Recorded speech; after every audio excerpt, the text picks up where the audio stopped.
Good morning, everyone. I hope you're doing well. So I found some very interesting things about the Compton fire and what's going on in Compton just by trying to find it on a map. So right now we are actually at it said that it was on Banning Street and Santa Fe. So here's Santa Fe right here, and here's Banning Street right here. So the intersection of that is right here. So that's the center of Santa Fe and Banning Avenue. But if we look at, so they didn't tell us exactly like which numbers of which buildings actually where the fire was. But from looking at the satellite, we can actually find that out.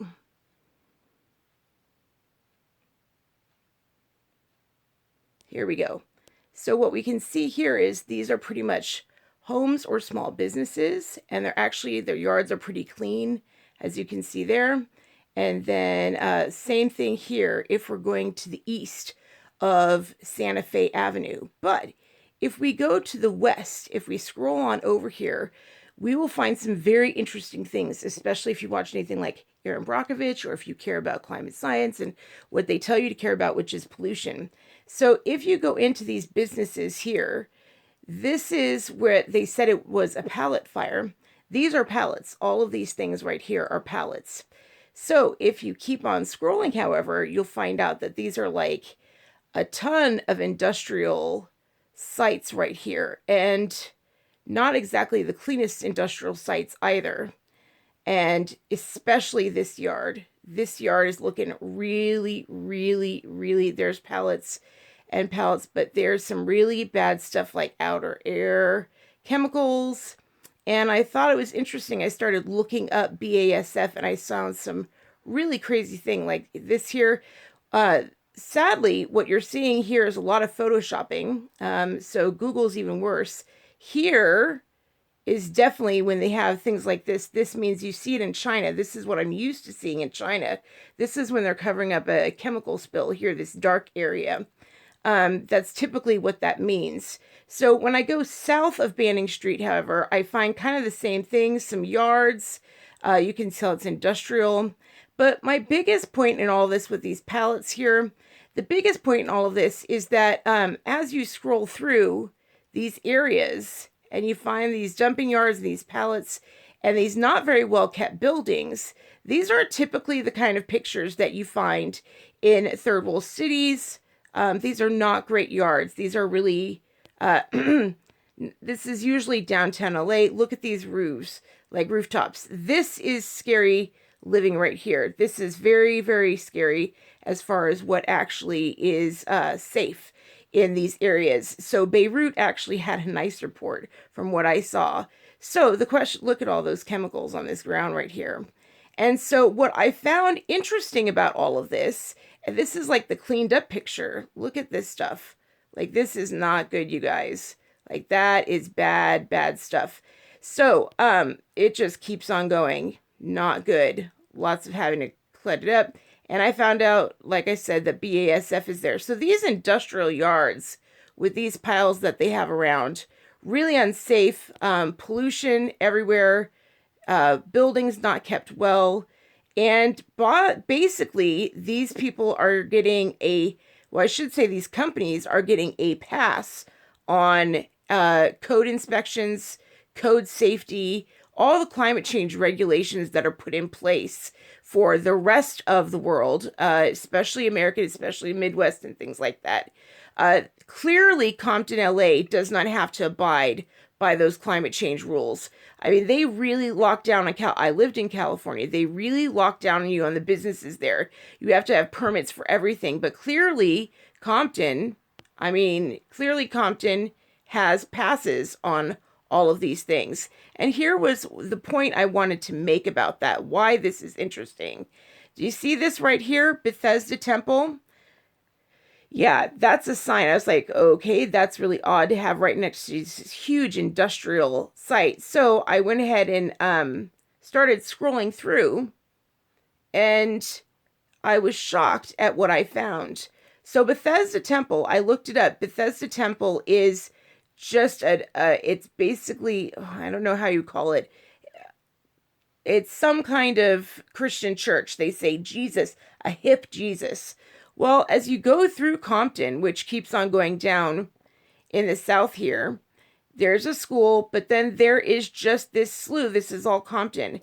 There's a Foursquare Church. That's another Christian church. There is another Holy Revival Missionary Baptist Church. There's a New Testimony Temple.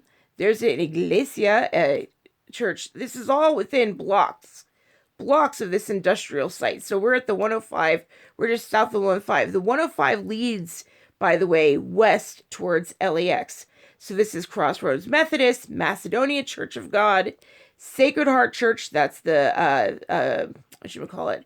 That's the Catholic Church, Light of the World Church, Evangelical Lutheran Church, Zion Baptist Evangelical. So this is basically the hub. Compton is the hub of supposedly evangelical Christianity. And yet, as we know, it's one of the poorest places. However, in LA. However, look at this. 2 Catholic churches, but 1 million evangelical churches. Like, it just goes on and on. Do you see all these purples? These are Starlight Church. It's like anyone who Church of Christ, that's supposed to be a cult. First United Methodist, Greater New Jerusalem. I mean, are you getting the picture? One Episcopal Church, millions, and we're not even that many far away. Like this, when you scroll out, this is all Compton right here. So from this freeway, the 710 freeway, to the 91 freeway running south to the 105, this is all Compton, surrounding Compton Station. And the number of churches is unbelievable to me. I've never seen anything like it at all. So I remember there was, during the research, I saw that there were, do you remember that? I don't remember. There was that big thing where they went through and George Soros did this thing where he funded some kind of lawyer back thing where they went through all the cities or towns or something in America and they sued them and forced them into like obeying if they had a lot of churches in their town or something like that. And so it gave you the impression that churches were run out of America, really. And I'm like, well, clearly not in Compton. Clearly not in Compton. There's a lot of people out of Compton. Yeah, it looks to me like they have more churches than they have banks. Like, here's a bank. We finally run into a bank. And here are the only places that you will find any kind of greenery. When you hear that LA is a cement city, boy, you're learning it in Compton. But all that cement is just another part. It's just, I thought it was interesting. I thought you guys should know. And let me just give you a quick, like, when you see, like, if we look at Bethesda Temple, right? Let's go ahead. That first one that we saw closest to the actual fire, right? So if you go to this place, to the Bethesda Temple, look at what you find. I'm going to click on this guy. Go ahead, click. There we go. I can't believe I'm filming at 6 in the morning. The pain woke me up. Wait, you get a load of this. Woo! Welcome to Bethesda Temple Church. Woo-hoo-hoo! I mean, yeah, it's got everything, right? This is the most incredible media. Like, and this replays over and over. If you scroll down the page and come back up, it hits you again. Look, and this is the point. Here comes Jesus, hip Jesus. I don't know what it says there. I can't find it. So the hip Jesus. And then, of course, who do they quote? They quote Paul. They quote Paul, the guy that contradicts Jesus at every turn. Paul the Pharisee. 1 Thessalonians 5:23, of course. Paul, who says you need to gather together in churches, completely contradicts everything Jesus of Nazareth actually said, which is what we found out, which is saying, do not gather in the city. In the city, they will call you together, say that I am there. And that is not me. When you come to me at the end, I will say, I do not know who you are. Paul was a Pharisee. He was the son of a Pharisee right there in the book of Acts. And the spirit of the Antichrist is, well, who was Antichrist during the days of Jesus of Nazareth? Read the four Gospels, and I don't even think those are all the Gospels or even complete. Read them, and you'll know who's Antichrist, and then that comes in and says, oh, I'm going to write 13 books of it. The only reason those are called the Bible is because the Roman Empire 300 years later said, this guy is the voice of God. Paul even says, I don't know what God's thinking. It's amazing to me, but that's the way these churches, I can guarantee you, Jesus, but this is a stage. And literally, I can't tell you how often Jesus rants against stages. And that if you do it anyway. So my point was this, it is the reason, in my opinion, that this is happening, why there are so many churches like this in Compton, are because it teaches you not to complain about these third world conditions, these pollution things. If they get sick from the pollutants, they'll say, oh, it's God's will.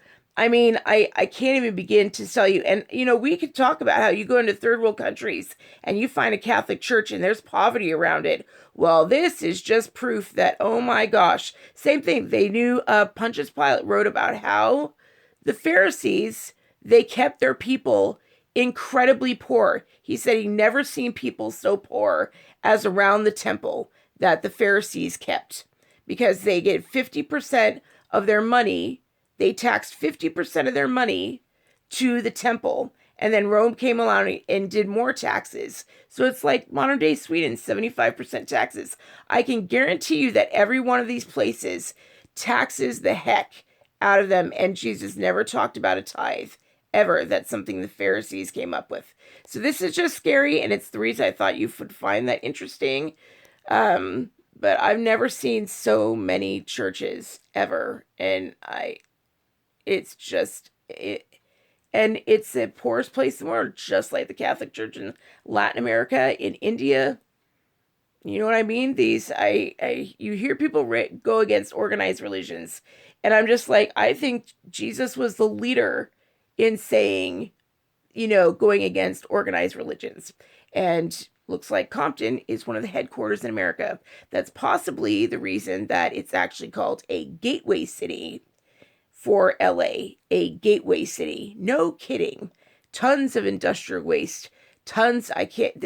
Just fall 2020, there was another industrial fire in that area. I bet you there's a million industrial fires. And the only reason this one's getting any attention is because there are so many natural disasters happening on such a wide scale. In fact, Texas got more play than this Compton fire. And now we know why. All right. Love you guys so much. Mwah. Bye. Have a great day. And please donate down below. Just $1 a month. You guys know that changes my life. And I'll talk to you next time. Bye. I know it's ironic that it's like a Sunday that I'm filming this. That was not on purpose. All right. Love you guys. Bye.